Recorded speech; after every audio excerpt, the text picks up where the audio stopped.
Okay, so Baruch atah Adonai Eloheinu melech haolam shekidshanu b'mitzvotav v'tzivanu la'asok b'divrei Torah. So I hesitated because I saw that Barbara was waiting to come in. Okay, so let's just okay, good. She's situated. So we're on chapter 9. Hi, Barbara. I said the blessing already, just as you were coming in. So we're on chapter 9 of Joshua, page 47 in our book. So I want to comment that you seem to move very quickly when I'm not here. Coincidence? It all depends. It all depends. It also depends on whether Barry has a deep question to ask or not. So okay. I asked the trivial ones. He asked the deep. So okay, this chapter is 27 sentences long. Let's see. It looks like there's a break at verse 15. So let's read 1 to 15. Vayihi ki shmoa kol hamelachim asher be'ever hayarden bahar uvashvela uvechol chof hayam hagadol el mul halevanon hachiti v'haemori hakanaani haprizi hachivi v'hayevusi vayitkabtzu yachdav lihilachem im Yehoshua ve'im Yisrael pe echad. When so I'll translate it literally. When all the kings heard who were across the Jordan in the hills and in the valley and in the plain and along the shore of the Great Sea up to Lebanon, the Hittite, the Amorite, the Canaanite, the Perizzite, the Hivite, and the Jebusite, they gathered together to fight with Joshua and to fight against Joshua and Israel with one accord. So they all united in battle against Joshua. The Yoshvei Giv'on Shamu et asher asa Yehoshua liricho v'la'ai. And the inhabitants of Gibeon heard what Joshua did to Jericho and Ai. Vayasu gam hema be'orma, vayelchu vayitztayaru, vayikhu sakim balim lachamorehem, v'nodot yayin balim umevukaim umetzorarim. There are words here that I had never encountered before. So they also acted, says here, wilily, with cunning. And they made as if they had been ambassadors, vayitz tayaru, made as if they had been ambassadors. So we'll look at the commentary soon. And they took sacks, old sacks for their donkeys, and wine skins that were worn and torn and patched up. Une'alot balot umetulaot beraglehem. This is interesting. The biblical word for shoes here is ne'alot, but in modern Hebrew, it's na'alayim. So in other words, there's certain things that are known to be pairs. So they have a certain way of, like eyes are einayim, ears are oznayim, hands are yadayim. So you got the ayim ending. So shoes are na'alayim. Scissors are misparayim. Bicycle, ofanayim, 2 wheels together. So it's a pair. So that's a special ending for a plural word. When it's a pair, it's the ayim ending. except here, shoes here are ne'alot. It's just interesting why that is in the Bible that way, but in modern Hebrew it's this way, and I don't know in Rabbinic Hebrew. I think in Rabbinic Hebrew it's na'alayim, so I don't know. It's just a tangent for me, an interesting, trivial, linguistic phenomena, why it's ne'alot here and not ne'alayim. So, worn shoes, o ne'alot balot umetulaot beragleihem, uslamot balot aleihem, v'chol lechem tzedam yavesh haya nekudim. So, the worn shoes, and it says worn shoes and clouted upon their feet. I have no idea what clouted means. So let's see what worn out and patched sandals. So he says patched, Alter does for metulaot, on their feet, and worn out garments on them, and their bread for their journey. It says here their provisions, it's their travel provisions, were dried up and had become crumbs. Vayelchu el Yehoshua el hamachaneh hagilgal, vayomru elav ve'el ish Yisrael me'eretz rechoka banu ve'ata kirtu lanu vrit. So they came to Joshua to the camp at Gilgal, and they said to him and to the men of Israel, we have come from a far land, and now make a pact with us. Right, so all the other nations, all the other city-states have united to be in battle against Joshua. The Gibeonites are pretending as if they came from a far distance and saying, just we don't want to fight you. We just want to have this pact with you. We'll look at the commentary about this soon. Vayomer ish Yisrael el hachivi, ulai bekirbi atayoshev, ve'ech echrot lecha brit. So the men of Israel said to the Hivites, I don't know who the Hivites are. These are the Gibeonites. So again, we'll see why they're called the Hivites. Maybe you want to dwell among us. And so how should we make a covenant with you? Vayomru el Yehoshua, abadecha anachnu. Vayomer alehem Yehoshua, mi atem ume'ayin tavou. So they say to Joshua, we are your servants. And then Joshua said to them, who are you and where have you come from? Now it's translated, where have you come from? The Hebrew literally is, who are you and where are you going? So in biblical Hebrew, the grammar, the tense, future and past often interchange like that. It should be mi atem ume'ayin batem. That would be the past tense. But here it's the future tavo'u, but it's still translated, where have you come from? Verse 9, Vayomru elav, me'eretz rechoka ma'od ba'u avadecha, l'shem Adonai Elohecha, ki shamanu sham'o, ve'et kol asher asa b'Mitzrayim. So they said to him, from a very distant land, your servants have come in the name of Adonai, your God, because we have heard his hearing. In other words, we heard all about him, and that is God, and everything he did in Egypt. Right? Remember, this is 40 years ago that they heard what he did in Egypt.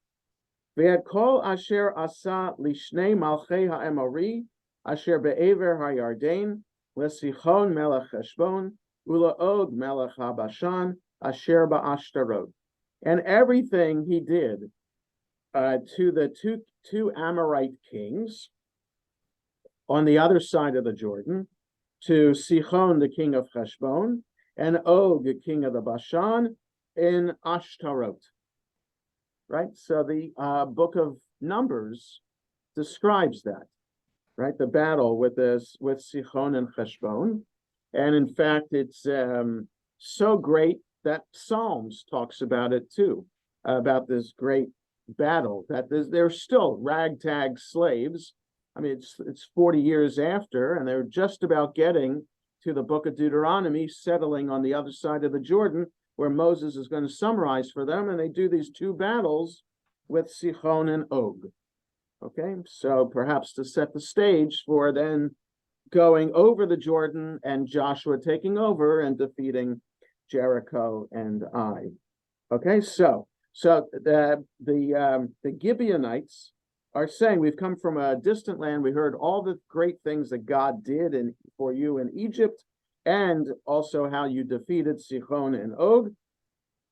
11, Vayomru Eleinu Zekenenu V'chol Yoshvei Artsenu Lemor Kechu Biyadchem Tzeda Laderech Ulechu Likratam Va'amartem Alehem Avdechem Anachnu Va'atakir Tulanu Brit.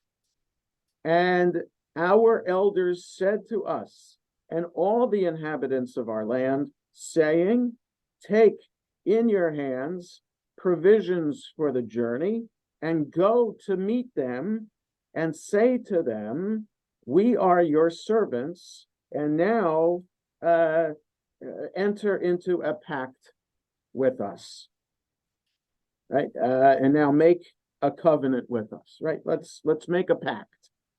12, Ze lachmenu cham hitztayadnu oto mibatenu biyom tsetenu lalechet alechem ve'ata hine yavesh v'haya nekudim.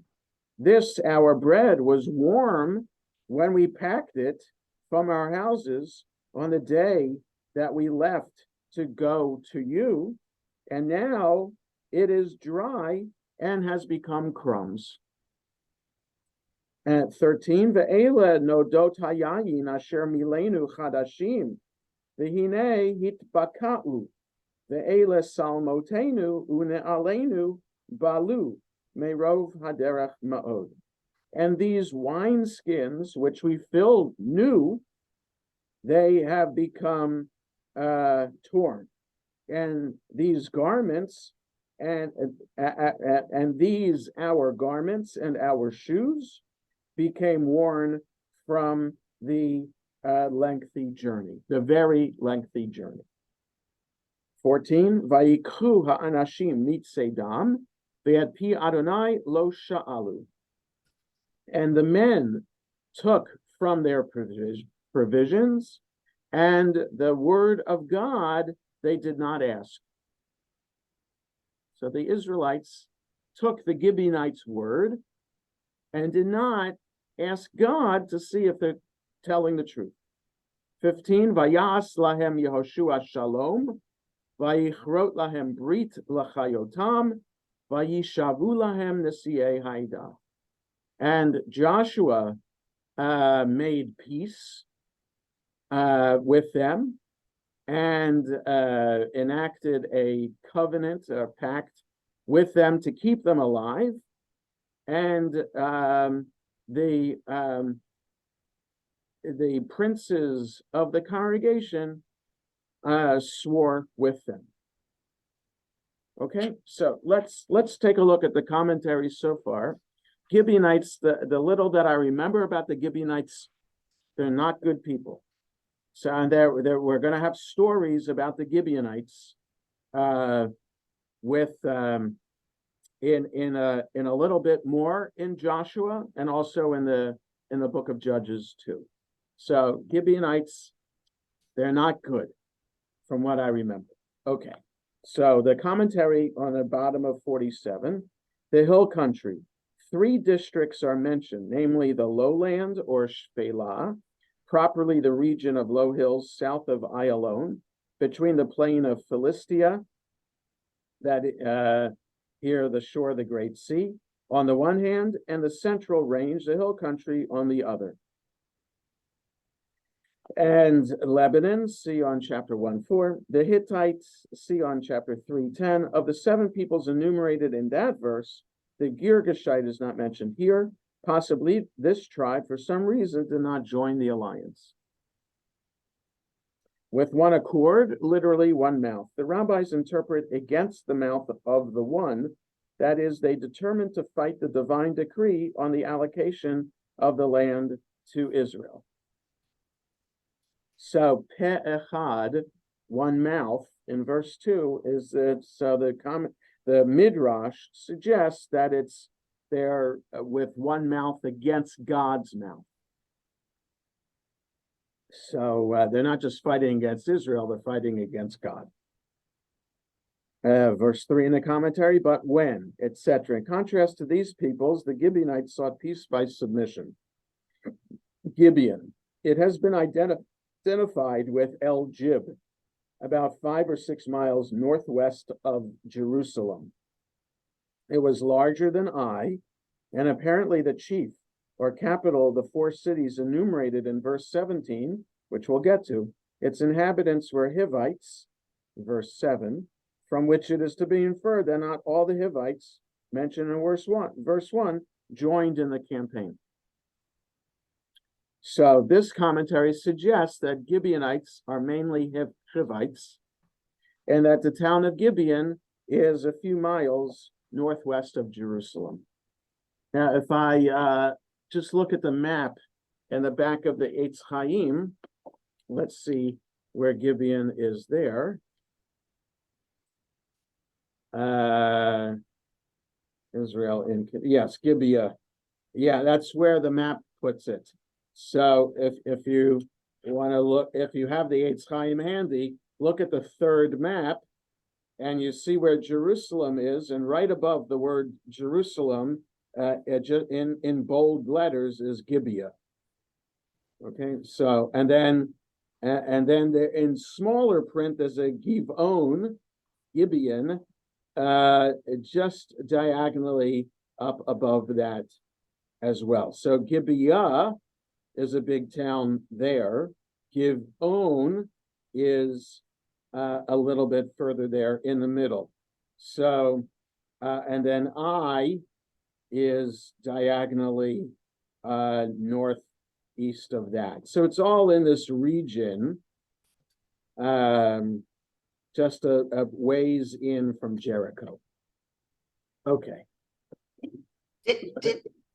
Yes, I'm sorry, I had to step away. Did it mention the deceptiveness that the Gibeonites no, situated? not yet.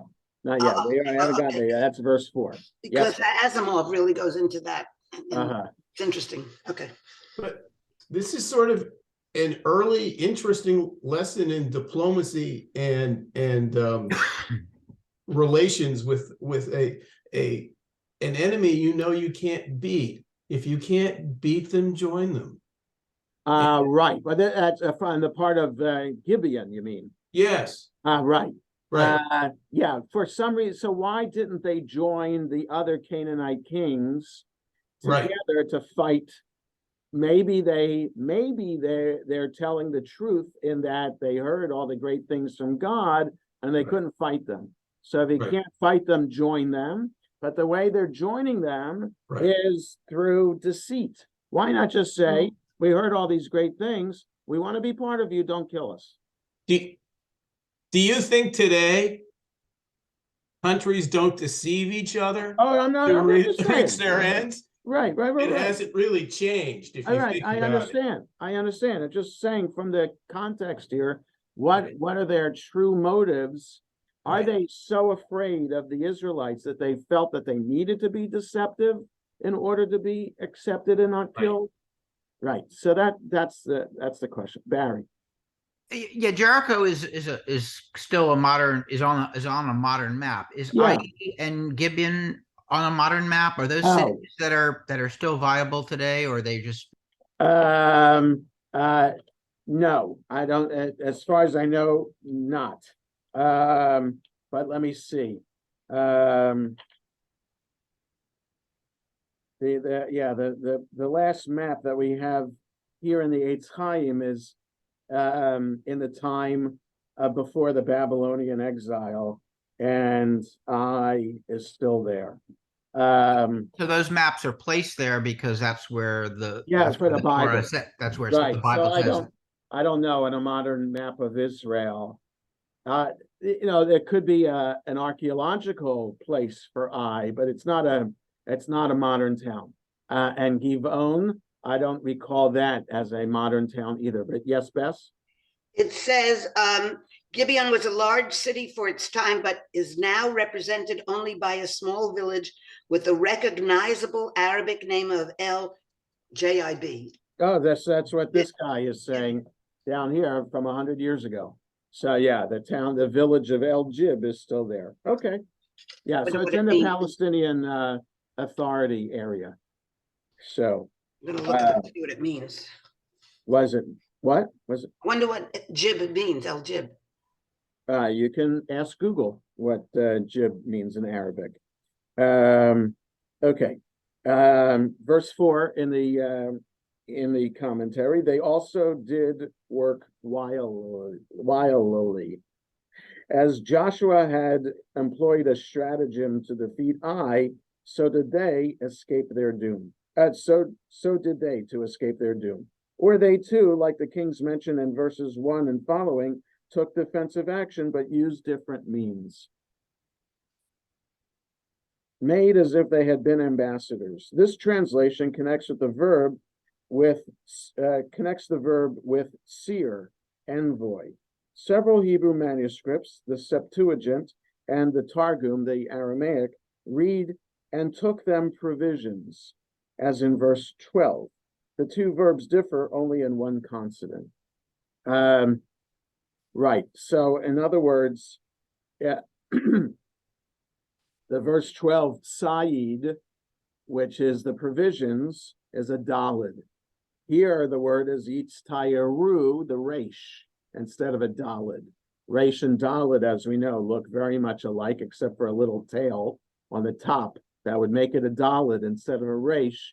So often, if you can't figure out a word, maybe compare the Resh to the Dalid or substitute one for the other, and that will give you a hint as to what it means. So perhaps those other manuscripts didn't know what the word Vayitztayaru meant and made it Vayitztayadu, and then they made provisions instead of making themselves ambassadors. Okay, so we continue on the bottom of 48. Old, worn out. Gilgal, it was Joshua's base, which we know from previous chapters. The men of Israel, that is the princes with whom they would have to negotiate the treaty. The people as a whole were not consulted. A far country, only with such tribes was a treaty of peace permissible. Does that mean because the Torah says they're supposed to wipe out all the? That's what it says here. That's referring to Deuteronomy 20. You're supposed to wipe out everybody. So maybe the Gibeonites knew that and said, "Oh, we're coming from far away." So that way, they know that Israel can theoretically reach peace with them. So that does explain the deception part.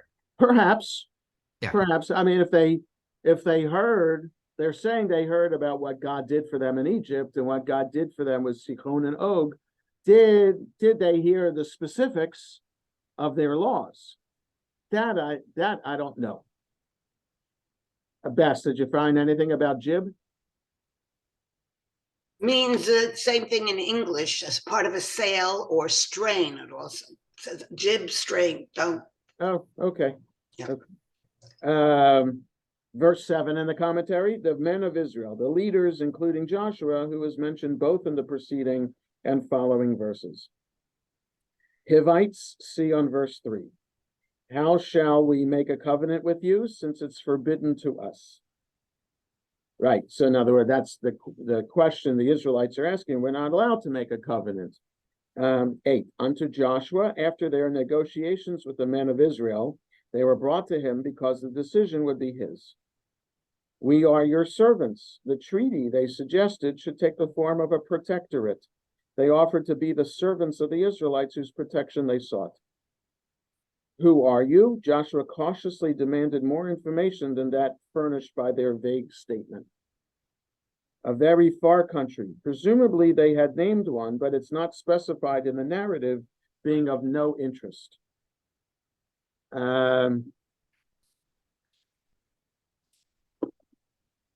For we have heard the fame of him. Their story was quite plausible.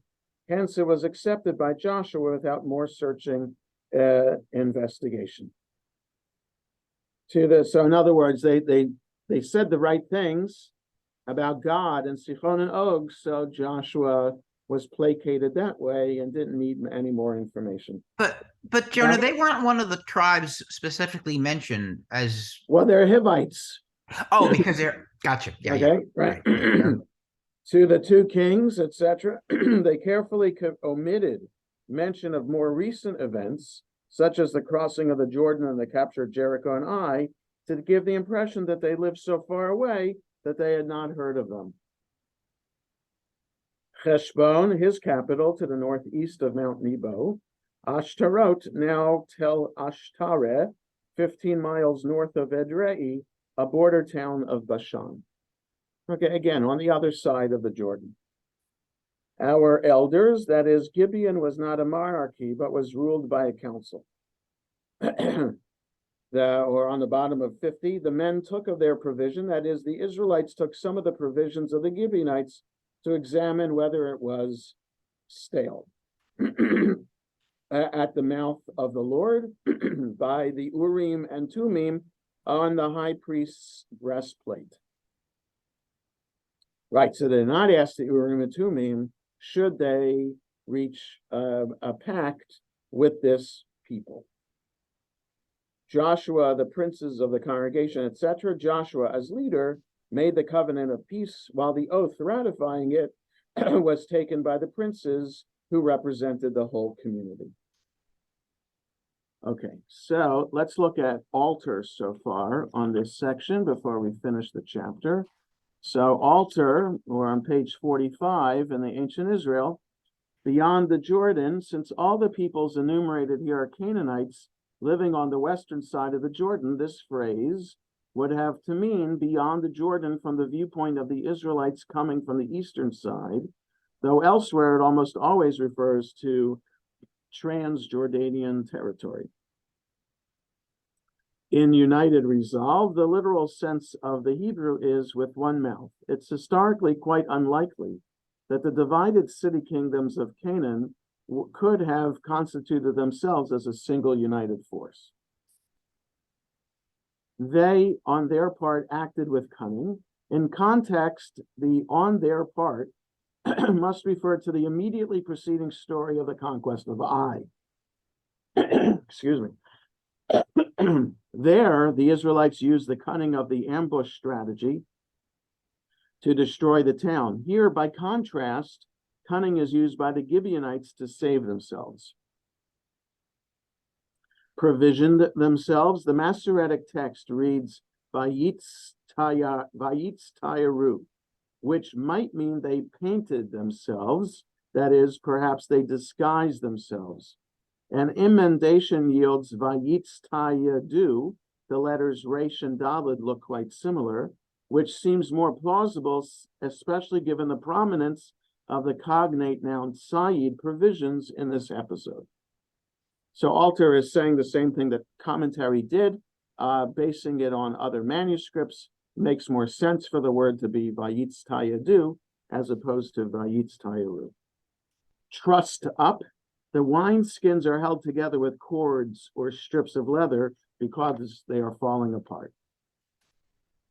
We're on the bottom of 46. We have come from a faraway land. With the evidence of the just consummated destruction of Jericho and Ai, the Gibeonites seem aware that the Israelites are embarked on a campaign to annihilate the indigenous population of Canaan, and so they adopt the subterfuge of pretending to be from a land far from Canaan. This entire story is, in fact, an elaborate ideological tale, that is, a story to tell the origin of something, that betrays the shaky historical basis of this canonical account of the conquest.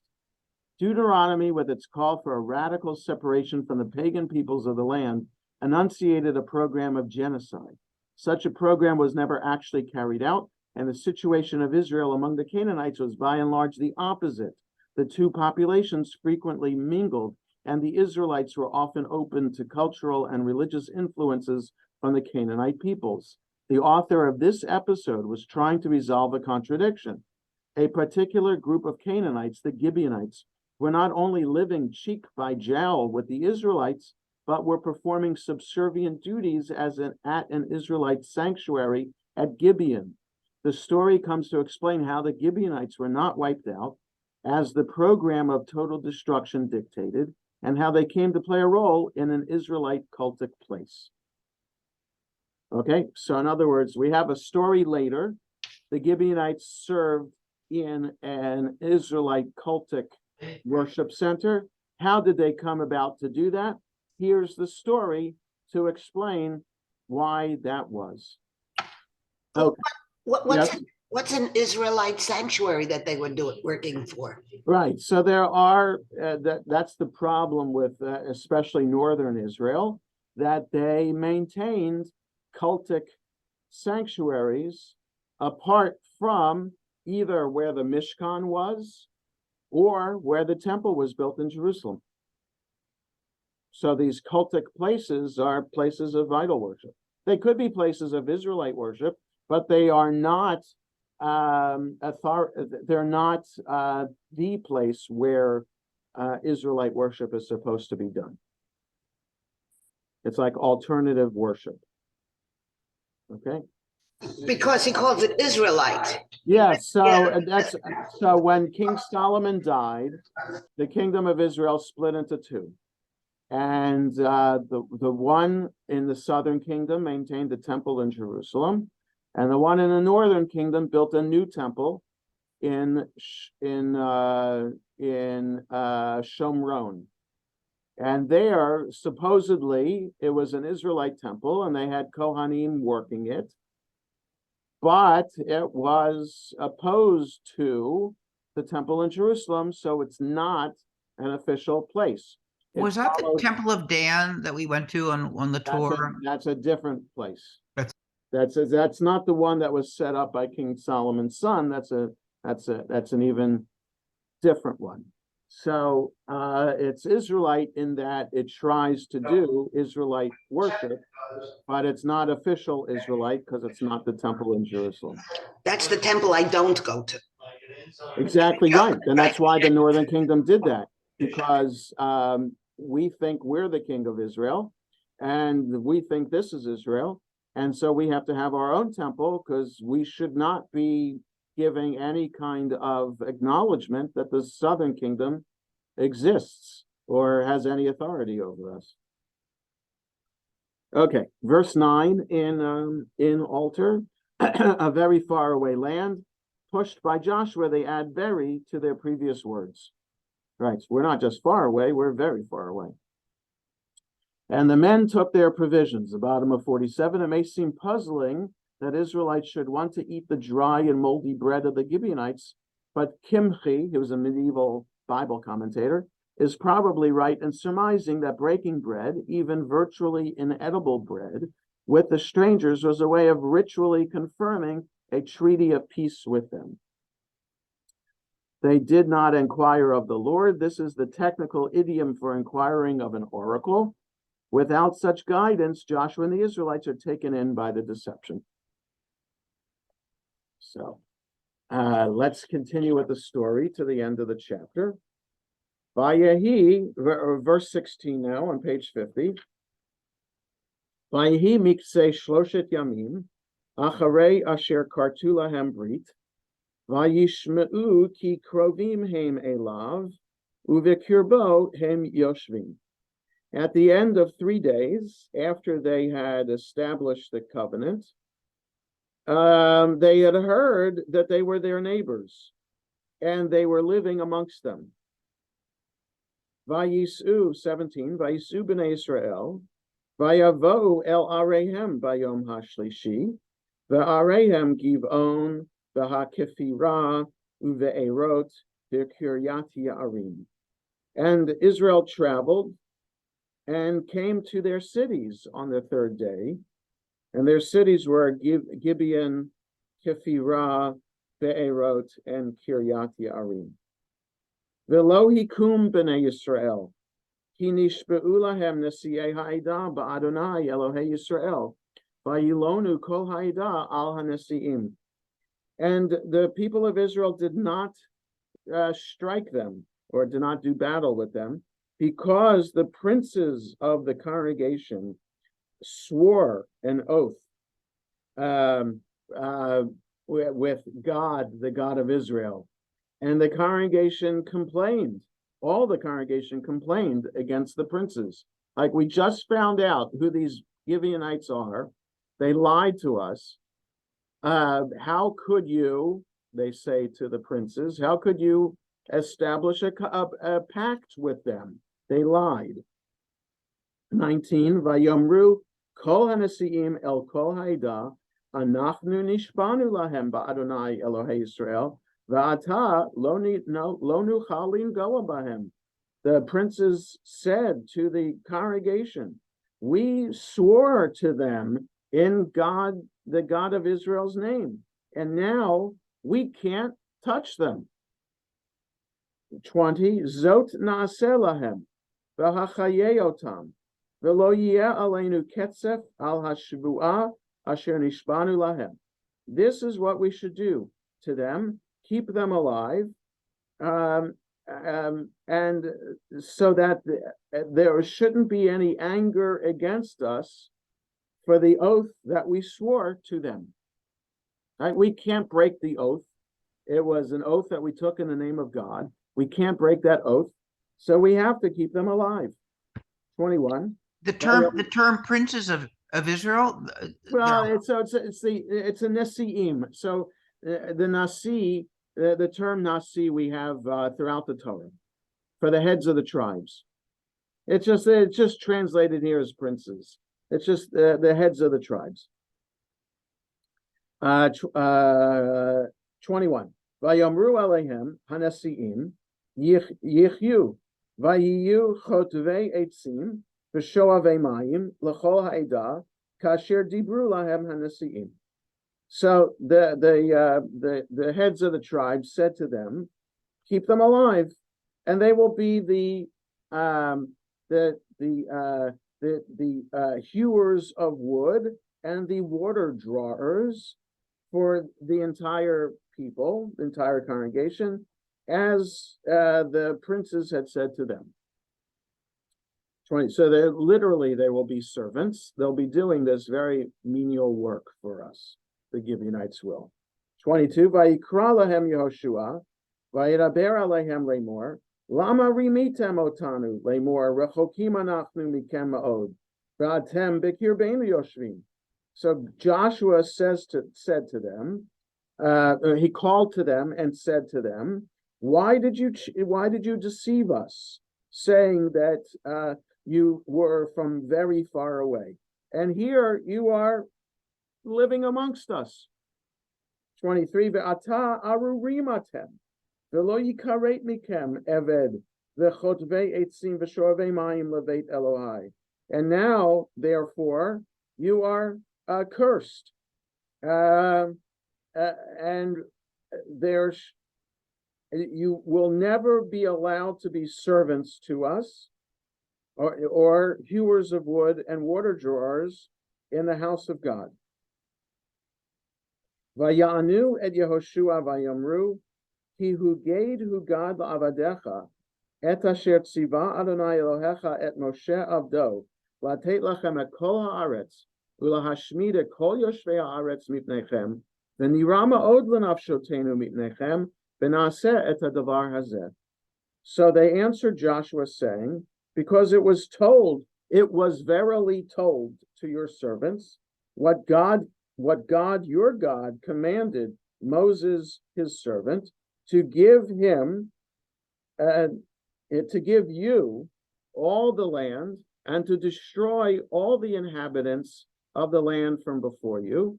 And we were very afraid for our lives from before you, and so we did this thing. 25, Va'ata hinenu biyadecha, katov v'cha yashar be'einecha la'asot lanu aseh. And now, here we are in your hands, as the good and right in your eyes to do to us, do. Vayas lahem kain, vayatzel otam miyad b'nei Yisrael v'lo haragum. And he did to them so, and saved them from the hand of the people of Israel, and did not kill them. And 27, Vayitnei Yehoshua bayomahu, chodvei etzim, v'shoavei mayim la'edah, u'lemizbach Adonai ad hayom hazeh, el hamakom asher yivchar. And Joshua gave them on that day to, made them the wood hewers and water drawers for the congregation and for the altar of God until this day, in the place that God chose. So, as Alter says, this is the origin story of the Gibeonites and how the Gibeonites became these menial workers for the congregation and in the house of God. So let's look at the, yes, Barry. Jonah, are you saying that in a later chapter there's more to this story that you? Yeah, well, like Okay. I said, there'll be more about the Gibeonites coming up. This just sets the stage for us. So why it's the not just the Gibeonites are there. deception, which you can almost understand the motivation for. Right, but I think that also, because again, I read the book of Joshua many, many years ago, and Judges also. I don't remember exactly what happens with the Gibeonites, but we'll find out soon enough. And this just sets the stage. Their deception, but also they somehow they heard about what God had commanded Moses. So maybe they're telling the truth there, but their kind of semi-punishment is, okay, we won't kill you because we took an oath in God's name and we can't violate that oath. But at the same time, we're going to make you the menial workers of the people. In modern times, it's hard to not think about the manifest destiny in America, right? Taking over Indian tribes, first Yep. on the East Coast, then the Midwest, as we move forward, Yep. and how each tribe has heard what has happened before. Yep.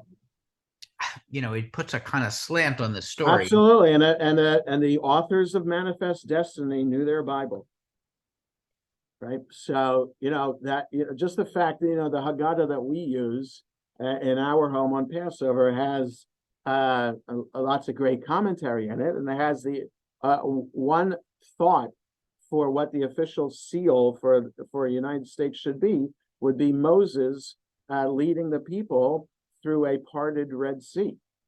So that just shows that the founding fathers knew their Bible and knew and felt that what they were doing was the embodiment of what Moses and the people of Israel did 2,000 years before. Or to quote Bob Dylan, they felt they had God on their side. Right. Yes, and yes, it's Tom Lehrer and Pete Seeger all have their own version. Right. God on their side. Yes. Okay, so let's look now at the commentary on the bottom of 50 in our Joshua. It begins with verse 17. On the third day, the distance from Gilgal to Gibeon, as the crow flies, is 19 miles. By road, it would be more. Even so, they must have traveled very leisurely. Right, because theoretically you can hike 20 miles in a day, theoretically, maybe 15. But so 19 miles would be 2 days. You could even be 1 day if you're a man of war, I guess you can do that in 1 day. Kephirah and Be'erot and Kiryat Ye'arim. The first and third lay to the southwest of Gibeon. Be'erot, literally wells, may be the modern El Bireh, north of Gibeon and near Beit El. Hershkovitz identifies Kephirah with the ruins which lie to the north of Kiryat Anavim, a settlement in modern Palestine, just outside Jerusalem, on the road to Tel Aviv. Kiryat Yarim is also called Kiryat Baal in chapter 15. Had sworn they did not regard the deception by which the treaty was secured as sufficient cause to nullify it. On the other hand, they did consider it as warrant for penalizing the Gibeonites. The remembrance of the league was kept up through the whole course of the subsequent history. A terrible trial befell the nation because Saul had massacred certain of the Gibeonites, 2 Samuel 21, and David remained faithful to the vow which Joshua had made. Okay, so that's the other thing about this. It sets the stage for the relationship with Gibeon in the future. Hewers of wood and drawers of water, terms for the lowliest and most servile occupations. 23, for the house of my God in connection with the tabernacle, which he should choose at some time in the future when their menial duties would be transferred to the temple. So let's look at altar on Excuse the me. rest. Yes, go ahead. Who drew the water, the women or the men? Is it the men would be sowing wood and the female Gibeonites were drawing water? Why does that matter? Well, it's they're taking their females also. Well, No, that's not. so I don't think, I think this is a treaty between men and men. So, and I think the men were doing the work, I think, but it's assumed that they're keeping the men alive, they're keeping the women and children alive too. Who's doing the work? I don't know. I'm just assuming it's all men. Because women drew water in the Bible. I mean, Maybe. Rachel at the well. Yeah, I don't know. Okay. No. I wasn't there. Right. Okay, so altar, we're on the bottom of 47, 17. On the third day, though this is the formulaic number for relatively short journeys, it's also an implication that the Gibeonite towns are well within the borders of Canaan. We have made a vow to them, and now we cannot touch them. Vows made in the name of the deity, compare the story of Jephthah's daughter in Judges 11, are irrevocable and cannot be renegotiated. Fury, the Hebrew ketzef, means divine rage, characteristically manifested in a plague. Hewers of wood and drawers of water, these are menial workers at the lowest point in the social hierarchy, as is clear in Deuteronomy 29. You are stationed here today, all of you, before the Lord your God, your heads, your tribes, your elders, and your overseers, every man of Israel, your little ones, your wives, and your sojourner who is in the midst of your camps, from the hewer of your wood to the drawer of your water. 23, for the house of my God. In verse 21, it was for the whole community. In historical fact, the Gibeonites could conceivably have performed these functions in both the sacred and the profane realm. Will cease to be among you, literally will not be cut off from you.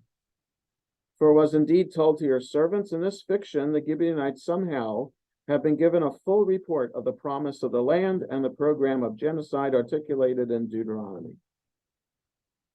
Save them from the hand of the Israelites. This formulation may suggest that despite the solemn vow, there was some popular sentiment among the Israelites outraged by this deception to destroy the Gibeonites. The quick maneuver of the chieftains implemented by Joshua to make them menial servants would be devised to fend off such an assault.